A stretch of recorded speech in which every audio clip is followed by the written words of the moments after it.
तो जय हिंद। आज हमारे स्वतंत्रता दिवस के इस खास कवरेज में सीधे आपको एक बार फिर से लाल किले ले चलते हैं, जहां थोड़ी देर में आपको प्रधानमंत्री नरेंद्र मोदी की तस्वीरें दिखाई देने वाली हैं। वहां देखिए, वहां का कार्यक्रम लाल किले का, वहां देशभक्ति का गान है। जो कार्यक्रम हमें मिला है सुबह सुबह, वो बता रहे हैं आपको। एनसीसी के जो कैडेट्स हैं वो देशभक्ति का गाना गाएंगे और उसके बाद गार्ड ऑफ ऑनर भी होगा। फिलहाल ये तस्वीरें सीधे लाल किले से आप देख रहे हैं। बाकायदा परेड हो रही है इस समय।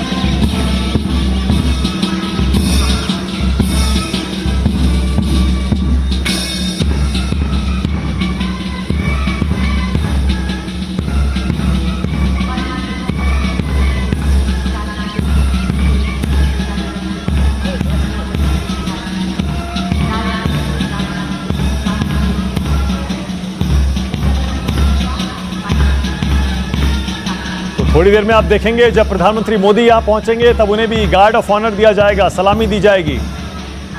और ये जो इस समय आप तस्वीरें देख रहे हैं, ये सीधे लाल किले से हैं। हालांकि अभी प्रधानमंत्री पहुंचे नहीं है, लेकिन उनके स्वागत की तैयारी जोरों पर है।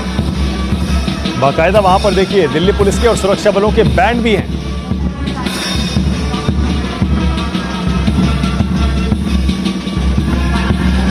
मेरे साथ अभय दुबे और प्रोफेसर बद्री नारायण जुड़े हुए हैं। अभय जी, आपके पास आ रहा हूं। अभय जी, एक बार फिर से जो दर्शक हमारे साथ अभी अभी जुड़े हों उनके लिए अभय दुबे, आपको दो तीन चीजें ऐसी क्या समझ में आती हैं जो प्रधानमंत्री मोदी के भाषण में सुनाई देंगी? देखिए, प्रधानमंत्री के लिए सबसे बड़ी बात तो ये होगी कि वो देश की जनता को ये आश्वासन दे कि उसका आर्थिक भविष्य अंधकारमय नहीं है, उसका आर्थिक भविष्य उज्जवल है। देखिए, हर चीज की बुनियाद में आर्थिक स्थिति है। अगर हमें अपनी रक्षा सेनाओं को सनद्ध करना है, उनको अप टू डेट करना है, तो उसके लिए आपकी आर्थिक स्थिति ठीक होनी चाहिए। अगर बेरोजगारी बढ़ानी है तो आर्थिक गतिविधियों को बहुत तेजी के साथ बढ़ाना होगा। बहुत दिनों से हम लोग सुनते आ रहे हैं कि प्रधानमंत्री एक नए आर्थिक पैकेज की घोषणा करने वाले हैं। हो सकता है उनकी तरफ से एक और आर्थिक पैकेज हम लोगों के सामने आए, और वो आर्थिक पैकेज किस किस्म का होगा, क्या होगा, बहुत से समीक्षकों को ये अंदाजा है कि शायद इस 15 अगस्त के अवसर पर वो उस पैकेज की या तो कोई झलकी पेश करें, या हो सकता है वो पैकेज ही एक तरह से घोषित कर दें बिना बारीक बातों को बताए हुए, क्योंकि 15 अगस्त के मौके पर डिटेल्स में नहीं जाया जाता है, ऐसी दूरगामी किस्म की घोषणाएं की जाती हैं। लेकिन ये एक ऐसा मौका है जब प्रधानमंत्री को अल्पकालीन और दीर्घकालीन दोनों ही परिप्रेक्ष्यों को आपस में मिलाते हुए अपने भाषण को बनाना होगा, क्योंकि वरना जो मैसेज, वो जो संदेश वो देश की जनता को देना चाहते हैं, उसमें उस तरह से नहीं पहुंचेगा। जैसे अभी बद्री भाई ने कहा कि संकट को एक अवसर में बदलने की कला में वो माहिर है। निश्चित रूप से उनका कहना बिल्कुल सही है। प्रधानमंत्री के रूप में जितनी सकारात्मक बातें उन्होंने इस देश के साथ की हैं, अगर उनकी एक सूची बनाई जाए तो वो सूची बहुत लंबी है।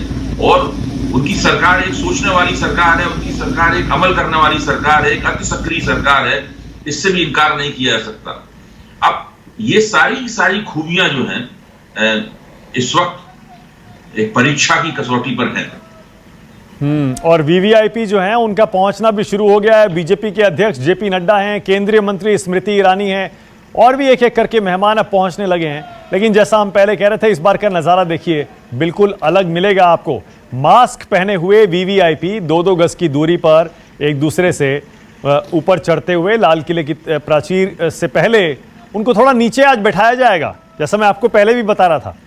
आप अक्सर देखते होंगे हर बार 15 अगस्त का जो कार्यक्रम होता है उसमें लाल किले पर प्रधानमंत्री प्राचीर से जब भाषण देते हैं तब उनके दोनों तरफ वीवीआईपीज बैठे रहते हैं, लेकिन इस बार वहां ऊपर दोनों तरफ लोग नहीं बैठेंगे, उनको बैठाने की व्यवस्था नीचे की गई है। और ये तस्वीर देखिए, नितिन गडकरी भी पहुंच गए हैं लाल किले। थोड़ी देर पहले रक्षा मंत्री राजनाथ सिंह की भी तस्वीर हमें दिखाई दी थी वहां से। तो जैसा अमित बता रहे थे, ज्यादातर केंद्रीय मंत्री तो पहुंचेंगे। देखने वाली बात यह होगी कि विपक्ष में कौन से नेता आज लाल किले के इस कार्यक्रम में भाग लेने के लिए पहुंचते हैं। प्रोफेसर बद्री नारायण, आपको क्या समझ में आता है? जाहिर है न्योता तो मनमोहन सिंह को और सोनिया गांधी, राहुल गांधी को भी गया होगा। दिखाई देंगे विपक्ष के नेता? मुझे लगता है कि राहुल गांधी और सोनिया गांधी को जरूर इनवाइट किया गया होगा और वो आएंगे। मनमोहन सिंह को भी आने की उम्मीद काफी है।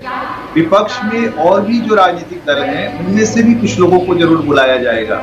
तो ये एक तरह से, क्योंकि इस अवसर को प्रधानमंत्री और ये सरकार ये दिखाना चाहेगी कि बहुत ही इंक्लूसिव किस्म का ये अवसर है, और है भी, क्योंकि हमारा स्वतंत्रता दिवस है और इस पर ऐसे लोगों को बुलाया जाएगा। जो अभी हम लोग बात कर रहे थे मानव जी की, ये जो विषय आज प्रधानमंत्री क्या क्या कहने जा रहे हैं, जो हमारे अभी दर्शक जुड़े हैं उनके लिए, मुझे लगता है देखिए, हर बार हम स्वतंत्रता दिवस पर अपने स्वतंत्रता को रीडिफाइन करते हैं।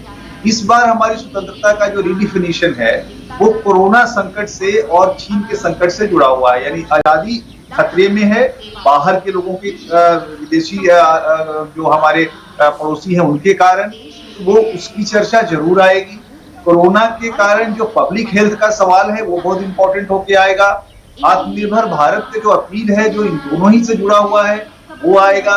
नई शिक्षा नीति भी आ सकती है। इस तरह के मुद्दे, यानी वो जो भी हम लोग कह रहे थे, अल्पहर जी भी कह रहे थे और मैं भी कह रहा था कि देश को जो इस समय के जो डिस्ट्रेस है और एक तरह का जो एक तरह का जो भय और वो है चिंता है, उससे उबारने की कोशिश करेंगे प्रधानमंत्री अपने मोटिवेशनल। मुझे ऐसा लगता है, पता नहीं क्यों मुझे ऐसा लगता है भी आएगा मानक जी अपनी तरह से आएगा। ओके, अभय दुबे, मुझे ऐसा लगता है कि हो सकता है, क्योंकि प्रधानमंत्री देखिए अनप्रिडिक्टेबल तो हैं, कोई भी उनकी अगली मूव क्या होगी, वो क्या सोच रहे हैं, क्या करने वाले हैं, क्या बोलने वाले हैं। अक्सर बड़े बड़े पॉलिटिकल पंडित फेल हो जाते हैं अभय दुबे, ये हम सबको मानना पड़ेगा।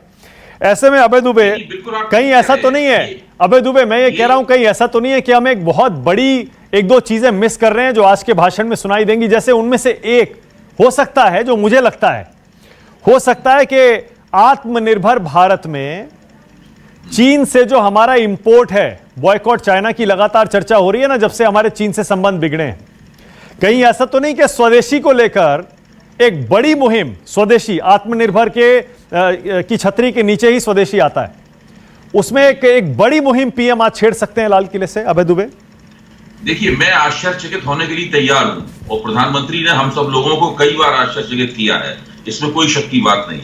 लेकिन मेरी समीक्षा ये कहती है कि प्रधानमंत्री बहुत ही रेडिकल किस्म के आर्थिक सुधारों के लिए नहीं जाने जाते हैं। प्रधानमंत्री ऐसे आर्थिक सुधारों के लिए नहीं जाने जाते हैं जिनसे अचानक बहुत बड़ा एक हंगामा हो जाए, क्योंकि अर्थव्यवस्था एक निरंतरता चाहती है।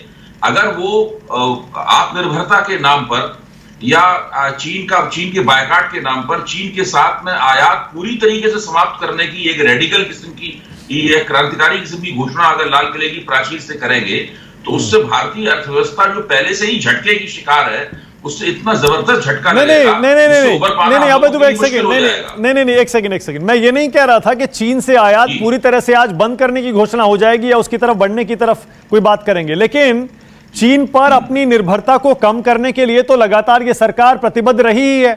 आत्मनिर्भर भारत का ऐलान पहले ही कर चुकी है और बहुत सारे बीजेपी के बड़े नेता और मंत्री तक यहां तक कह चुके हैं, वो कह चुके हैं कि चीन से हमारा इंपोर्ट हमको घटाना पड़ेगा और स्वदेशी की तरफ हमको बढ़ना पड़ेगा। मानक राष्ट्रीय स्वयंसेवक संघ के सरसंचालक मोहन भागवत का अभी बिल्कुल ताजा वक्तव्य जो अयोध्या के मौके पर उन्होंने दिया था, भूमि पूजन के मौके पे, वो आपको ध्यान होगा। उसमें उन्होंने कहा था कि चीन के आयात को कम करना एक बात है, हाँ। दूसरी बात यह है कि हम उस आयात के कम करने से जो एक शून्य पैदा होगा उससे अपनी बनाई हुई चीजों से कैसे भरेंगे। आत्मनिर्भर भारत का प्रश्न जो है, ये जाहिर है, बिल्कुल सही कह रहे हैं। अभय दुबे का संपर्क टूट गया लगता है हमसे। अभय जी सुन पा रहे हैं? अभय दुबे सुन पा रहे हैं मुझे? हाँ बिल्कुल सुन पा रहा हूं, बोलिए। कंप्लीट करिए अपनी बात अभय दुबे। मैं ही कह रहा हूं कि आत्मनिर्भर भारत का नारा देना, देखिए आत्मनिर्भर भारत का नारा पहले भी नरेंद्र मोदी द्वारा दूसरे शब्दों में दिया जा चुका है। मेक इन इंडिया क्या था? जिस चीज को मेक इन इंडिया के रूप में हम लोगों के सामने पेश किया गया था वो दरअसल आत्मनिर्भर भारत ही था। कौशल भारत क्या था? वो भी आत्मनिर्भर भारत की तरफ जाने का कदम था। ओके। लेकिन आज वो शब्दावली हमारे सामने नहीं है। ठीक है। आज एक नई शब्दावली में उन्होंने उन्हीं बातों को सामने रखा है। ओके, थोड़ी देर का इंतजार है, आधा घंटा और फिर पता लग जाएगा आज प्रधानमंत्री क्या हमें एक बार फिर से आश्चर्यचकित करने जा रहे हैं या नहीं। सीधे अमित कुमार के पास आपको फिर से ले चलता हूं। अमित लाल किले से मेरे साथ लाइव जुड़ गए हैं। अमित, अब तो नेताओं का, बड़ी बड़ी हस्तियों का पहुंचने का सिलसिला शुरू हो चुका है। अच्छा, अमित से हमारा संपर्क टूट गया, फिर चलेंगे उनके पास। प्रोफेसर बद्री नारायण, बद्री आपको क्या लगता है? जैसा मैंने पहले कहा, हो सकता है कि आज स्वदेशी की तरफ एक बड़ी घोषणा या एक अपना रोड मैप, क्योंकि आगे का एजेंडा तो प्रधानमंत्री जरूर बताएंगे, अपनी एक साल की उपलब्धियों के बारे में बात करेंगे, लेकिन आगे के एजेंडे में स्वदेशी एक बड़ा मुद्दा हो सकता है। बिल्कुल मानक, एकदम आपने सही पकड़ा है। और मुझे लगता है कि ये जो दो यानी एक स्वदेशी का, आत्मनिर्भर भारत के दो पक्ष हैं। एक है चीन से व्यापार का ब्रेक, उस पर रोक, और दूसरा है स्वदेशी को बढ़ाना। मुझे लगता है प्रधानमंत्री हमेशा मोटिवेशनल, जो अभी हमारे दानवीर जी कह रहे थे कि लोगों को प्रोत्साहित करने वाले भाषण देते हैं, तो उनका पूरा जोर होगा कि स्वदेशी आत्म को बढ़ा करके आत्मनिर्भर बनने की कोशिश, और उसी के कारण हम विदेशी आयातों पर हमारी निर्भरता कम होगी। इसके लिए वो अपील करेंगे और हमारे जो कंजम्पशन की जो पूरा पैटर्न है देश में, उसको भी बदलने के लिए अपील करेंगे, ताकि हम आत्मनिर्भर अपने यहाँ के प्रोडक्ट्स का इस्तेमाल करें। ये एक सचमुच एक बड़ा मुद्दा हो सकता है आज के भाषण। हाँ बिल्कुल, क्योंकि पूरे देश को एक दिशा में अपने नेतृत्व में आगे ले जाने के लिए प्रधानमंत्री जाने जाते हैं। आप कोरोना काल में याद कर लीजिए किस तरह से पूरे देश को उन्होंने एकजुट करने की बार बार कोशिश की, बार बार देश के सामने आए और सबको एक दिशा में अपने नेतृत्व में आगे ले जाने के लिए उन्होंने बार बार कई अलग अलग नारे दिए, अलग अलग मुहिम चलाई। उसी तरह जबकि चीन से संघर्ष हमारा चल रहा है, अभी खत्म नहीं हुआ है। मैं फिर से एक बात कह रहा हूं बार बार, चीन से हमारा संघर्ष, हो सकता है लोगों को ये अब ये आम जिंदगी का हिस्सा लगने लगे कि चीन से बॉर्डर पर हमारा तनाव है। एक सेकंड में आपके पास आऊंगा प्रोफेसर बद्री नारायण। अमित कुमार लाइव जुड़ गया मेरे साथ। अमित, अब वीवीआईपी के आने का सिलसिला शुरू हो चुका है, कौन कौन नेता आ गए हैं, कौन कौन आने वाले हैं? अमित, हमारे वीर अमर स्वतंत्रता सेनानी जी देखिए, जो कैबिनेट मिनिस्टर है स्मृति ईरानी, रविशंकर प्रसाद, तमाम लोग आ चुके हैं। और नीचे जो स्टैंड बना हुआ है उसमें अभी थोड़ी देर पहले जितेंद्र सिंह जो कि एमओएस हैं वो आ गए हैं। कई जो एमओएस हैं वो सारे नीचे बैठ रहे हैं, जो कि आमतौर पर पहले ऊपर बैठा करते थे, जो कि जहां पर प्रधानमंत्री झंडा तोलन करते थे। लेकिन इस बार क्योंकि कोरोना है और इसलिए देखिए तमाम जो कुर्सियां भी हैं वो 2-2 गज की दूरी पर लगाई गई हैं। कुर्सियों के साथ बाकायदा सैनिटाइजर दिया गया है, मास्क दिया गया है, और नीचे दिया गया है जो सीनियर ऑफिसर्स हैं, इसके अलावा जो सरकार में जो दूसरे नंबर पे जितने बड़े अधिकारी हैं, एमओएस हैं, वो सारे नीचे बैठ रहे हैं। तो ये प्रोटोकॉल फॉलो किया गया है और खास तौर से इंतजाम किया गया, क्योंकि जो बाहर से जो गाड़ियां आ रही है, जो कैबिनेट मिनिस्टर्स की भी गाड़ी आ रही है, बाकायदा पीपीई के जरिए उनकी जांच हो रही है, पीपीई किट पहन के पुलिसकर्मी जांच कर रहे हैं। तो तमाम प्रोटोकॉल को फॉलो करते हुए बड़े मंत्री यहाँ पहुंचने लगे हैं। थोड़ी देर में राजनाथ सिंह पहुंचने वाले हैं, वो पहुंच चुके हैं, राजनाथ सिंह भी पहुंच चुके हैं, क्योंकि 7:18 पर प्रधानमंत्री यहां पहुंच जाएंगे। उनका स्वागत करने के लिए खुद सामने राजनाथ सिंह खड़े होंगे। ओके अमित, जरा एक बार दिखाइए जरा तस्वीरें, आपके पीछे देखें। हालांकि मुझे पता है नेटवर्क बहुत ज्यादा अच्छा नहीं है, लेकिन फिर भी लगता है अमित से संपर्क फिर से नहीं हो पा रहा है। वहां जैमर लगे हैं ना सुरक्षा के लिहाज से आज, इसीलिए बार बार हमारा संपर्क टूट रहा है अमित से। लेकिन ये जो तस्वीरें हैं, ये लाइव तस्वीरें, ये दूसरे कैमरे से हमें मिल रही है, ये आपको दिखाते रहेंगे हम। प्रधानमंत्री मोदी का इंतजार है लाल किले पर, लेकिन इससे पहले आपको प्रधानमंत्री दिखेंगे राजघाट पर, बापू को नमन करने जाएंगे और उसके बाद वहां से आएंगे लाल किले, जहां उनका स्वागत किया जाएगा, गार्ड ऑफ ऑनर होगा, सलामी दी जाएगी, 21 तोपों की सलामी दी जाएगी और उसके बाद प्रधानमंत्री ऊपर आकर लाल किले की प्राचीर से तिरंगा फहराएंगे और फिर भाषण भी देंगे। प्रोफेसर बद्री नारायण, मैं थोड़ी देर पहले आपसे यही पूछ रहा था, पूरे देश को अपने नेतृत्व में एक साथ खींचने के लिए पीएम जाने जाते हैं। आज कोई नया नारा आप उम्मीद कर रहे हैं किसी नए नारे की? कि एक जो नारा होगा वो स्वदेशी की तरफ ले जाने का, स्वदेशी नहीं होगा, स्वदेशी की तरफ ले जाने का, आत्मनिर्भर भारत, आपदा को अवसर में बदलने का। ये मुझे लगता है कि इसके अराउंड कोई ना कोई नारा जरूर प्रधानमंत्री बनाएंगे और आज रखेंगे। देखिए, बड़ा इंटरेस्टिंग संबंध होता है। अभी आपने एक बहुत अच्छी बात कही थी कि वो कैसे आश्चर्यचकित कर देते हैं समीक्षकों को, पॉलिटिकल पंडित। वो क्या होता है, पॉलिटिकल पंडित उनके किए कार्यों की व्याख्या करने वाले लोग होते हैं और उनका संबंध वो खेलते हैं। कई बार पॉलिटिकल पंडित से वो खेलते भी हैं। आपने देखा होगा, भाषणों में भी कहते हैं कोई पॉलिटिकल पंडित तो ये है और अब तो ये है। वो बार बार तो उस तरह का खेल का संबंध उनका है पॉलिटिकल पंडित के साथ। लेकिन इस बार लगता है हम लोग काफी करीब पहुंच जाएंगे उनके, और हो सकता है इसके अराउंड नारा वो करें। ओके, अब देखिए, जैसा हम बात कर रहे थे ना, अमित शाह ने, अब होम आइसोलेशन में है गृह मंत्री, उनकी कोविड रिपोर्ट नेगेटिव आई है, अभी भी रिकवर कर रहे हैं, वो स्वास्थ्य लाभ कर रहे हैं। उन्होंने ट्वीट किया है, अभय दुबे ध्यान दीजिएगा, अमित शाह ने ट्वीट किया है, आइए इस स्वतंत्रता दिवस पर प्रधानमंत्री श्री नरेंद्र मोदी जी के आत्मनिर्भर भारत के स्वप्न को पूर्ण करने का संकल्प लें और भारत में निर्मित स्वदेशी चीजों का अधिक से अधिक उपयोग कर देश को नई ऊंचाइयों तक ले जाने में अपना सर्वोच्च योगदान दें। स्वतंत्रता दिवस की हार्दिक शुभकामनाएं। अभय दुबे, इसका मतलब जो राष्ट्रपति ने कल कहा, जो अमित शाह सुबह सुबह कह रहे हैं, ऐसा लगता है प्रधानमंत्री के भाषण में भी स्वदेशी अभियान एक बड़ा मुद्दा हो सकता है आज। अभय दुबे, देखिए, पहले से हम लोगों का अंदाजा था और कल से ही इस प्रकार की चर्चा विभिन्न मीडिया मंचों पर हो रही है कि हो सकता है कि प्रधानमंत्री के स्वतंत्रता दिवस के भाषण पर मुख्य थीम, कि उसकी मुख्य विषय वस्तु हो, वो आत्मनिर्भर भारत हो। और ऐसा अगर होता है तो ये एक बहुत अच्छी बात है, इसका स्वागत किया जाना चाहिए। भारत जितना आत्मनिर्भर होगा उतना बेहतर होगा। अभी रक्षा मंत्रालय की तरफ से रक्षा मंत्री ने ये घोषणा की है कि कौन कौन सी ऐसी वस्तुएं होंगी, कौन कौन सी ऐसी चीजें होंगी रक्षा सेनाओं के काम की जो भारत में ही बनाई जाएंगी, उनका आयात नहीं होगा। तो ये भी एक बहुत स्वागत योग्य। अब यहाँ पर स्थिति ये बनती है कि आत्मनिर्भर भारत के इस पूरे कार्यक्रम को लागू करने का लागू मैकेनिज्म क्या होगा।